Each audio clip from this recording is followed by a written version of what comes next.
Charlie, let's pick up a conversation you and I started a week ago Friday about the role of the media. Trump is re-upping some of his dirtiest smears against the media, calling the networks of NBC and MSNBC, owned by our parent company Comcast, enemies of the people, again, accusing them of being against the country. Your thoughts? Well, what I suggested, I think it was a week ago, is that the news media has not yet figured out how to handle Donald Trump. He's not a normal candidate. This is totally abnormal. And yet there is that impulse that, OK, if, he's the front runner, we have to cover him. Yeah, you have to cover him, but you have to give him free airtime. You have to platform his fire hose of disinformation and malice. How do you deal with someone who lies this frequently or this volubly, or who poses such a threat to democratic norms? Do you treat him like every other candidate? The answer is no, you don't cover Donald Trump like you would any other candidate. Hi, my name is Suri Crowe. I'm a journalist and contributor here on the MeidasTouch network. And the clip you just listened to is from conservative commentator and publisher Charlie Sykes, who is talking about the fact that the mainstream media has yet to really figure this conundrum of how to cover someone like Trump. Firstly, let me tell you this, that we need big legacy mainstream media, the CNNs, the networks, the CBSs, the NBCs, the ABCs, the New York Times, and the Washington Post. Not only because they have some incredible journalists, but moreover, they have deep resources to deploy to news coverage. There's a huge difference between local news outlets, which are often operating on a bare bones budget with minimum staff. And I can tell you that from personal experience, that as corporations purchased more and more local TV news outlets, they trim resources to make their bottom line more profitable, which means that reporters are now required to do so much more than they used to. For example, when I started in TV news, it was just go out and report the story, which is, trust me, really hard. Again, because you're often not just covering one story. By the time I left local TV news, it was go report the story, immediately at the scene, put it on blast on social media when you're still trying to figure out what the facts are of the story, interview people to get exactly what's going on. And then in many cases, reporters are also asked to be their own videographer to shoot and then edit the story. And then, of course, you write the story. Then if you're going live, you do that. And then at the end of your 12 to 13 or 14 hour workday, then you're expected to come back and publish it on the station's website. So that is a breakneck pace that wears out even the hardiest and youngest reporters. It's exhausting. Big legacy media companies, on the other hand, employ more staff, which allows them to cover topics on a much deeper, much more intensive level. They have big investigative news units, which is great. Sadly, many investigative news units have been cut out of local news outlets for the reasons I mentioned earlier. They profit. That's what runs the show. And it's sad. But anyway, many local newspapers have also shuttered because they just couldn't compete with large corporate media. All of this to say is that a local news reporter trying to turn anywhere from 1 to 3 or 4 stories a day is not going to be able to keep up with the fire hose of lies and disinformation coming from someone like Trump. And that is intentional. Trump lieutenant and complete toady Steve Bannon once admitted that the strategy behind getting Trump elected was flood the zone with shit. This is how propaganda works. They overwhelm you, like with a fire hose. I don't like going to Truth Social at all because it is exactly that, a flood zone of shit and lies. But it is in those nonstop disinformation posts in Trump's feed that I discovered that he is threatening to dismantle Obamacare, or the Affordable Care Act, which provides health care to 40 million Americans. He's, of course, saying that he'll find a replacement for it, but that's a lie. The Republican Party as a whole has never come up with an alternative to the now very popular Affordable Care Act. He's also, remember when he was in office, he said he was going to improve America's infrastructure, rebuild all the airports and roads and bridges. Of course, he never did. It was another one of his lies. And it is now thanks to the Biden administration that America's roads, railway systems, airports are being rebuilt. Thank you, President Biden, not Trump.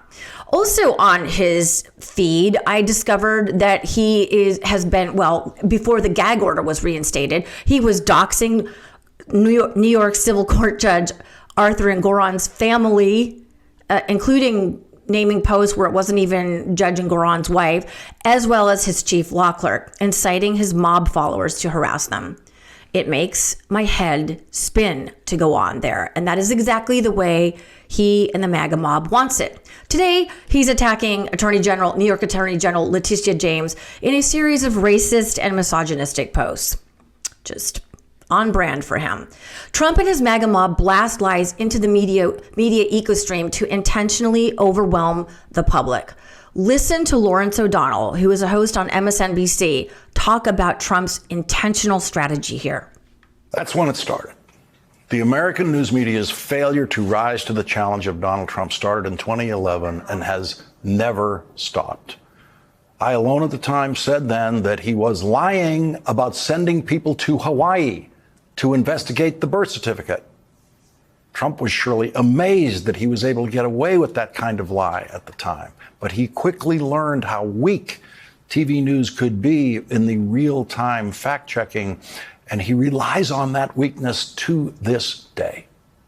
The news media is going to fail again in covering the Trump presidency. Now, I personally believe that Trump got way too much airtime in the run-up to the 2016 election. And I think that's sort of how he got here. He was just platformed by legacy media. But even then, the mainstream media did not come down hard enough in terms of reporting on, for example, Trump's lies about President Barack Obama's birth certificate.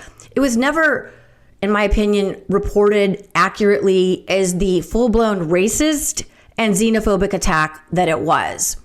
And now he's threatening to take away health care from 40 million Americans. And that was not a big story when he said it. So this is my point.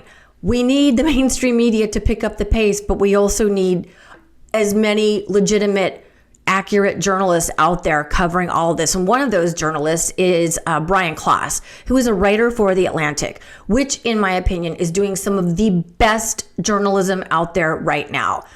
Klaas recently wrote this in a Substack regarding Trump coverage in 2024. Here's what Klaas says. I hope others in the press listen. Bombarded by a constant stream of deranged authoritarian extremism from a man who might soon return to the presidency.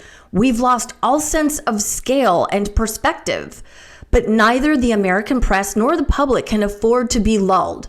The man who, as president, incited a violent attack on the U.S. Capitol in order to overturn an election is again openly fomenting political violence while explicitly endorsing authoritarian strategies should he return to power. That is the story of the 2024 election. Everything else is window dressing.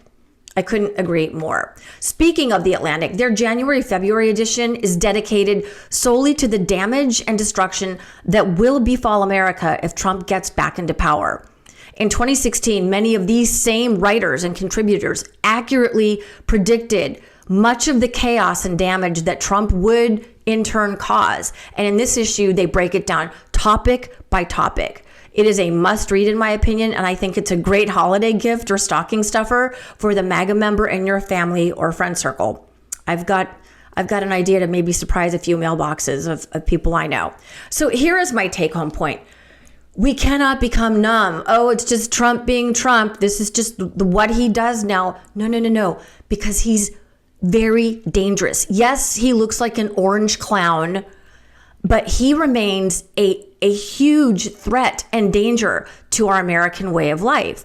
The constant blast of chaos that Donald Trump creates can feel so exhausting. Trust me, I know it. But fascists want us to give up and just check out. Don't. Anybody from the MAGA extreme, and keep in mind that Donald Trump is telling us what he will do. He has outlined it in Project 2025, and he says it every day.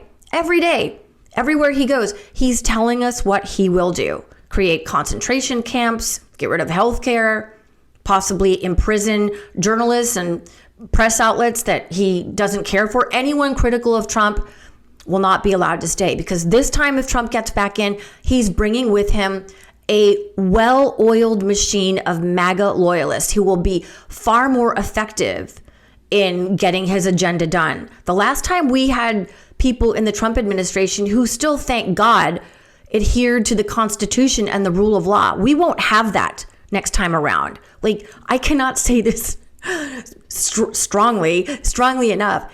Trump remains a clear and present danger to America's democracy and freedoms. And I know there are many things we need to do better in this country. We need to get women's rights back up and so many other things.